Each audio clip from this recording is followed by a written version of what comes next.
Statement ఇస్తే మరి దయాన్న మీద మీరు ప్రెస్ మీడియాకి ఇస్తారు. అది ఏమో మరి తెలుస్తలేదు, నాకు అర్థమైతలేదు. నన్ను బదనం చేయాలన్నా డిఫేమ్ చేయాలన్నా ఏందో మరి అర్థమవుతలేదు. రాను మీకు నాకు అర్థమవుతుంది, ఏందనేది తెలుస్తలేదు. బ్యాక్గ్రౌండ్ ఎవరు రిలీజ్ చేస్తాడు, ఎక్కడి నుంచి వస్తున్నది అనేది కూడా కరెక్ట్ క్లారిటీ వస్తలేదు. నేను ఆయన గురించి తెలుసుకుంటే, విజయ్ గురించి తెలుసుకుంటే నిన్న ఇయ్యాలి అదే పని.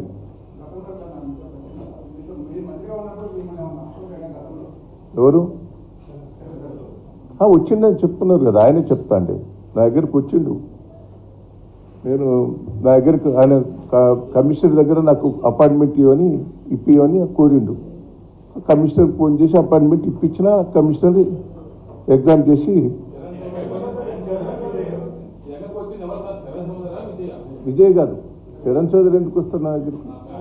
నరేందర్ రెడ్డి ఎన్ఆర్ఐస్ వచ్చారు, ఒక 3-4 కలిసి వచ్చారు. ఎన్ఆర్ఐస్ నాకు అమెరికాలో పరిచయం, వాళ్ళు ఎన్ఆర్ఐస్ కలిసి వచ్చారు.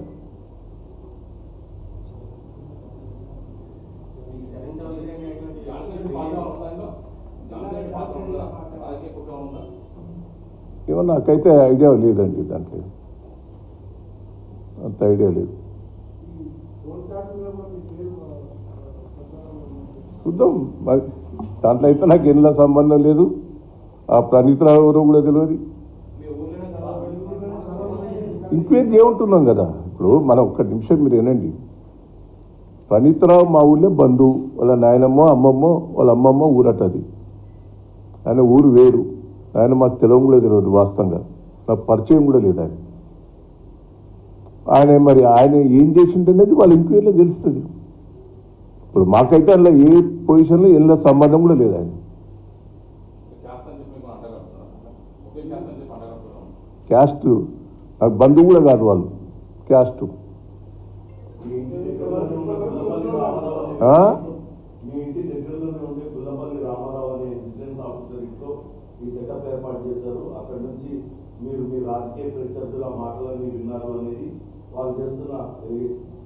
ఎంక్వైరీలో తెలుస్తుంది కదా. ఇప్పుడు రామారావు వీళ్ళ కుటుంబం కూడా ఏ పార్టీ అనేది కూడా ఎంక్వైరీ చేయండి. నేను 30 ఏళ్ళ నుంచి వర్ధనపేట ఎమ్మెల్యేగా ఉన్నా. వాళ్ళ ఫ్యామిలీ ఏ పార్టీ, వాళ్ళ కుటుంబం ఏ పార్టీ, నాకెట్టా దగ్గర, అవన్నీ కూడా ఎంక్వైరీలో తెలుస్తాయి కదా. వాళ్ళ ఫ్యామిలీ కూడా ఏ పార్టీ అనేది తెలుసుకోవాలి కదా.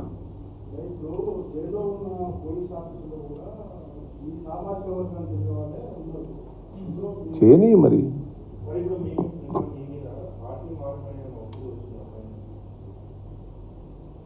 నేను ఏ పార్టీ ఒత్తిడి చేసినా నేను ఏ పార్టీలో మారేది లేదు. హైకమాండ్ నుంచి వస్తాను, నాకు కాదు, నాకు డైరెక్ట్ ఎవరు చేస్తలేరు. నా ఫ్రెండ్స్ వాళ్ళతో వీళ్ళతో మాట్లాడుతున్నారు.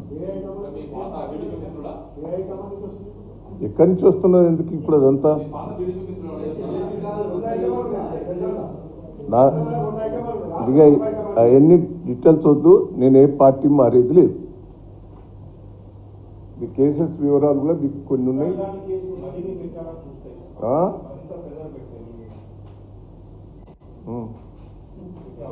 ఇప్పుడు మీరు ఒక్కసారి గుర్తుపెట్టుకోండి, నేను రాజశేఖర రెడ్డి పీరియడ్లో నాకు ఎంత ఒత్తిడి వచ్చింది మీకు తెలుసు చాలా మంది. నేను ఎంపీ గెలిచినప్పుడు నాకు క్రాస్ ఓటింగ్ కాడ మీరు అందరు ఢిల్లీలో కూడా నాకు ఎంత ఒత్తిడి వచ్చింది, ఎంత ఏమి ఇస్తావు, మంత్రి ఇస్తా, ఇంక ఇది ఇస్తా. మారలేదు. నేను మారినందుకు నాకేం చేసారు, కేసులు పెట్టించారు.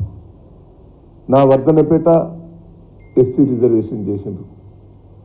నేను ఎంపీగా నిలబడకుండా కూడా అది కూడా కొంత రిజర్వేషన్ చేసింది. ఎక్కడ నిలబడు, మళ్ళీ పాలకుర్తికి పోయి 3 సార్లు గెలిచిన. నేను నా మీద కేసెస్ అప్పుడు ఎన్ని పెట్టిందో మీకు తెలుసు. ప్రతిపక్షంగా నేను ఎదుర్కొన్నాన్ని, పోరాటాలు చేసిన, జైలుకు పోయినా. తెలంగాణ మూమెంట్లో కూడా మీరే చూశారు. నేను టీడీపీలో ఉండి కూడా తెలంగాణ కోసం పోరాటం చేసింది మీరంతా కూడా ప్రెస్ మీడియా వల్లే సాక్ష్యం.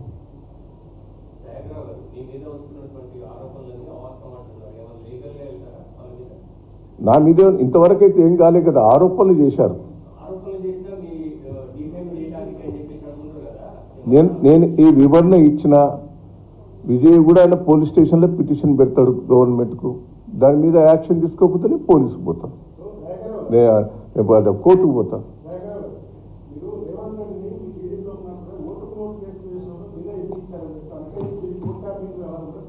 ఇప్పుడు డైవర్ట్ అవుతుంది. దయచేసి ఇది మీరు ఎక్స్పోజ్ చేయండి.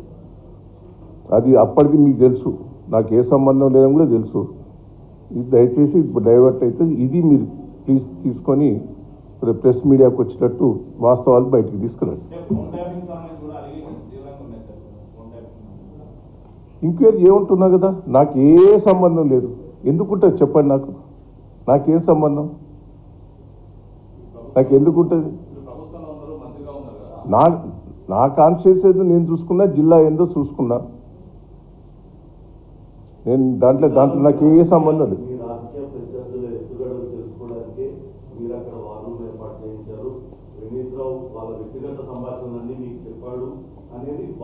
వాళ్ళు కాదు, ప్రణీత్ రావుని ఎంక్వైరీ చేసిండ్రు. ప్రణీత్ రావు నాకు పరిచయం లేదని ఆయన స్టేట్మెంట్ ఇచ్చిండు. ఆయన నాకు తెలియడం కూడా తెలియదని ఇచ్చిండు. నేను ఆయనతో మాట్లాడలేదని కూడా ఇచ్చిండు. దేనికైనా నేను సిద్ధంగా ఉన్నా, ఎదుర్కొన్నాను.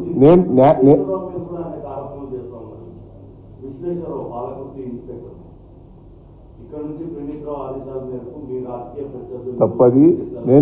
మీరు ఇన్నేళ్ల బట్టి చూస్తున్నారు, మీరు కొత్తగా వచ్చినట్టున్నారు. ఇంకా వీళ్ళ ప్రెస్ మీడియా వీళ్ళ పాతోళ్ళకెరికే ఏ ఎస్ఐ చేసినా, సిఐ చేసినా, ఏ ఆఫీసర్ చెప్పినా న్యాయం చేయమని చెప్తాను. ఫలానోని లోపటేవనో ఇబ్బంది పెట్టానో నా జీవితంలో ఎవరైనా రోజు రిప్రజెంటేషన్లు వస్తాయి. వరంగల్లో నేను మార్నింగ్ కూర్చుంటే 2000 మంది కూర్చుంటారు లైన్లో. మా పిఎల్ చెప్పినా ఏం చెప్పినా అది తప్ప రైటా తెలియదు. వాళ్ళు ఇచ్చే పిటిషన్ కరెక్టా కాదా మాకు తెలియదు. ఎవరు వచ్చినా కూడా దీన్ని న్యాయంగా విచారించమని చెప్తా.